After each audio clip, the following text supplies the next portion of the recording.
Good morning dear student. हमारा chapter करीब करीब पूरा हो गया है और हमने उसमें बहुत नई नई चीज़ें जो कि मैथमेटिक्स के अंदर जो चीज़ें होती है वो सब डायरेक्टली हम लेते हैं। उनको सबको हमने ये वास्तव में कैसे फॉर्मूला बनता है ये सब हमने यहाँ पर देखा, फिजिक्स के अंदर देखा। अब हम दो तीन वेक्टर आइडेंटिटी जो स्पेशली बहुत काम की है और not only examination but also physical meaning भी उनके बहुत सारे होते हैं। तो वो दो तीन आइडेंटिटी मैं आपको सॉल्व करके बताना चाहता हूँ यहाँ पे, और फिर हम इस चैप्टर को क्लोज करेंगे और फिर मैं कुछ आपको प्रॉब्लम्स दूंगा। दो तीन प्रॉब्लम है, बस आप उसको एक बार करने का तरीका समझ लें और फिर आप इसको जनरलाइज कर दें। ठीक है ना? तो मैं बताता हूँ। तो दो जो काम में ले रहा हूँ मैं, एक तो है curl of A gradient zero होता है और divergence of A curl zero होता है। ये दोनों मैं आपको प्रूव करके बताना चाहता हूँ। तो जो पहला ले रहा हूँ, curl of A gradient is zero, ये हमें चेक करना है। तो इसको कैसे प्रूव करेंगे? अपने को पता है कि कर्ल क्या होता है, ये होता है, और ग्रेडियंट क्या होता है, ग्रेडियंट फाई होता है, और ये प्रूव करना है जीरो होगा। ठीक है ना? तो हम सबसे पहले इसको लेंगे, इसकी वैल्यू को निकालते हैं। हम जानते हैं ग्रेडियंट क्या होता है। ग्रेडियंट हम जानते हैं डेल फाई है, और डेल फाई का मतलब del i del upon del x, del upon del y, del upon del z, और फाई आ जाएगा। ठीक है ना? तो मैं इसकी वैल्यू रखता हूँ, तो मेरे पास ये बन जाएगा curl of, left hand side को लेके चल रहा हूँ मैं, curl of gradient of phi, और कर्ल लिख दिया मैंने यहाँ पे, और यहाँ पे ग्रेडियंट की वैल्यू लिख रहा हूँ मैं, i del phi upon del x plus j del phi upon del y plus k del phi upon del z. अब मेरे को कर्ल इसका लेना है, ये ए एक्स है, ये ए वाई है, और ये ए जेड है। तो इसको मैं, इसकी वैल्यू को सीधा निकाल लेता हूँ, इक्वल टू करके यहाँ पे कर देता हूँ i j k del upon del x del upon del y del upon del z, और यहाँ पे लिख देता हूँ del phi upon del x del phi upon del y del phi upon del z. इसको खोल देता हूँ मैं। ठीक है ना? तो हम देखते हैं, इसको खोलेंगे तो क्या आएगा, i del y upon del z del phi upon del z. तो ये हो जाएगा del two del y del z, और माइनस करें तो माइनस के अंदर आ जाएगा, जेड पहले आ जाएगा, वाई बाद में हो जाएगा, minus del two phi upon del z del y. ठीक है ना? इसी तरीके से मैं जे का लूँ तो माइनस जे आ गया, और ये हो जाएगा del upon del x del x del z minus del two upon del z del x, ये आ जाएगा, प्लस के, के अंदर मैं ये ले रहा हूँ, यहाँ से ये आ जाएगा del two phi upon del x del y minus del two phi upon del y del x. ये हमें इसका डेरिवेशन मिल गया। अब हम जानते हैं कि ये जो एक्स वाई जेड अगर इंडिपेंडेंट वेरिएबल है, ठीक है ना, तो इफ इफ की जगह मैं करूँ as x y z are independent variable, then del two upon del x del y is equal to del two upon del y del x. जैसे ही मैं इन चीज़ों को रखूंगा तो ये और ये कैंसिल हो जाएंगे, ये और ये कैंसिल हो जाएंगे, ये और ये कैंसिल हो जाएंगे। तो मेरे पास आ जाएगा आई जीरो प्लस जे जीरो प्लस के जीरो इक्वल टू जीरो। तो इस तरीके से हम कह सकते हैं किसी भी ग्रेडियंट का जो कर्ल होता है वो हमेशा क्या होगा, जीरो होगा। ठीक है ना? इसका फिजिकल मीनिंग भी अपन निकाल सकते हैं कि कर्ल जो हमें बताता है, हमेशा हमेशा क्या बताता है, रोटेटरी मोशन की बात। तो अगर किसी चीज का हम ग्रेडियंट ले लेते हैं, ग्रेडियंट ले लेते हैं, तो वो रोटेटरी नहीं रहता है। इसका फिजिकल मीनिंग ये निकलता है। ठीक है ना। तो बहुत प्रैक्टिकली इसको अपन करवा सकते हैं, बता सकते हैं। इस तरीके से हम करते हैं। ठीक है ना। इसी तरीके से एक होता है, ये तो था curl of A gradient zero होता है, एक divergence of A curl zero होता है। किसी भी कर्ल का हम डाइवर्जेंस ले लें तो उसकी वैल्यू भी क्या होती है, जीरो होती है। ठीक है ना।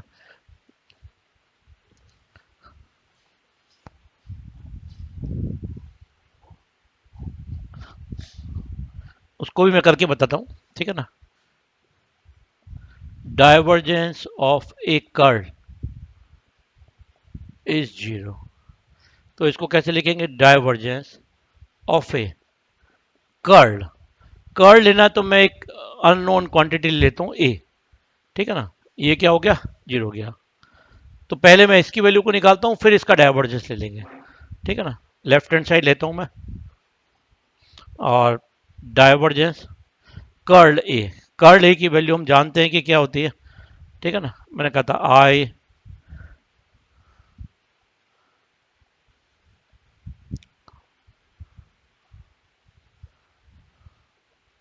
इसको चाहे तो आप इसे खोल लें, आ, इसको ऐसा कर लें, i del upon del x plus j del upon del y plus k del upon del z, i a x plus j a y plus k a Z. अब इसको खोल लो, ज़्यादा आई क्रॉस आई जीरो हो जाएगा, आई डॉट जे के आ जाएगा। ठीक है ना। इक्वल टू, तो मैं ये जीरो कर रहा हूँ, इसको आई क्रॉस जे करा तो क्या आ गया, के आ गया। तो के del a y upon del x, I cross के करा तो माइनस जे आ गया, तो minus J del a z upon del x. अब मैं जे के ऊपर आ रहा हूँ, जे क्रॉस आई माइनस के हो जाएगा, तो माइनस के del a x upon del Y.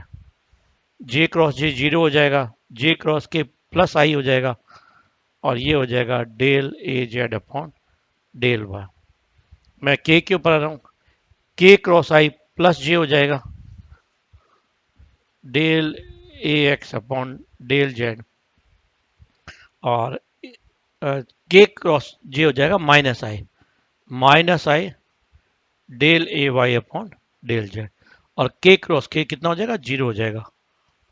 अब मैं आई को कोफिशिएंट को एक साथ ले लेता हूँ, जे को एक साथ ले लेता हूँ, के को एक साथ ले लेता हूँ, तो ये बन जाएगा del i del a z upon del y minus del a y upon del z plus j del upon del z a x minus del a z upon del x plus k del upon del x a y minus del a x upon del y. ये सारा का सारा आप देख सकते हैं कि सारी की सारी चीज़ें मैंने यहाँ पे कलेक्ट कर दी। ठीक है ना। अब इसका डाइवर्जेंस है। ठीक है ना। हम we know that divergence of a ये होता है del upon del x a x plus del a y upon del y plus del a z upon del z. तो यहाँ पे ए एक्स ये है, ए वाई ये है, ए जेड ये है, तो मेरे पास ये आ जाएगा देयर फोर। इसको तो मैं वन कह देता हूँ, इसको इक्वेशन कह देता हूँ टू, और ये क्या, देयर फोर टू गिव्स क्या दे देगा मेरे को,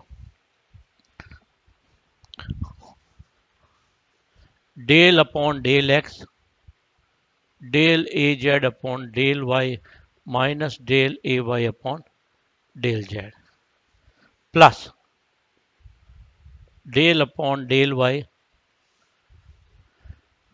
del a x upon del z minus del a z upon del x plus del upon del z del a y upon del x minus del a x upon del y. इसको अपन bracket को खोल दें, खोल दे तो मेरे पास आ जाएगा del two a z upon del x del y minus del two a y upon del x del y i plus del two a x upon del y del z minus del two a z upon del y del x plus del two a y del z del x minus del two a x del z del Y.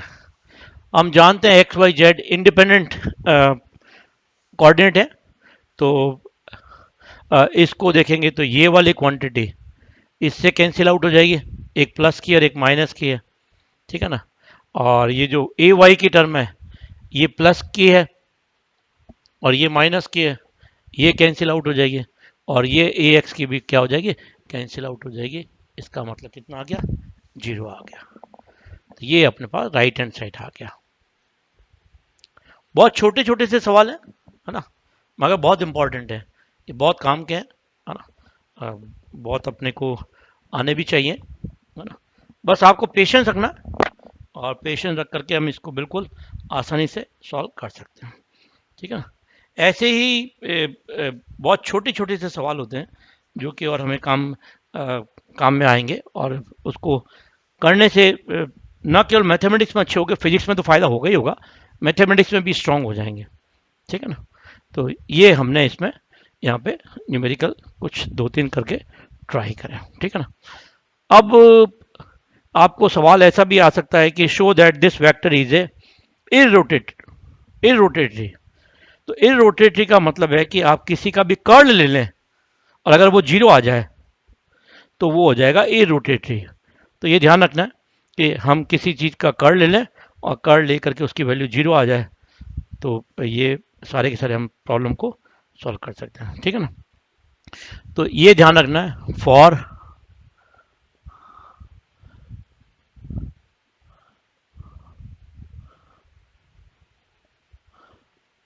Curl of A is 0,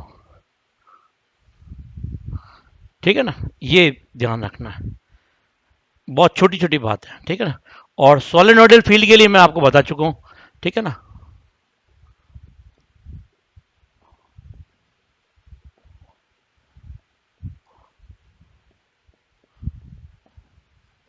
ये तो आपको कुछ नहीं करना, जो vector दे रखा हो उसका डाइवर्जेंस ले लो और उसको चेक कर लो, अगर वो 0 आ रहा है तो वो सोलेनोइडल फील्ड हो जाएगा, और अगर उसका कर्ल 0 आ रहा है तो वो इररोटेटरी वेक्टर हो जाएगा।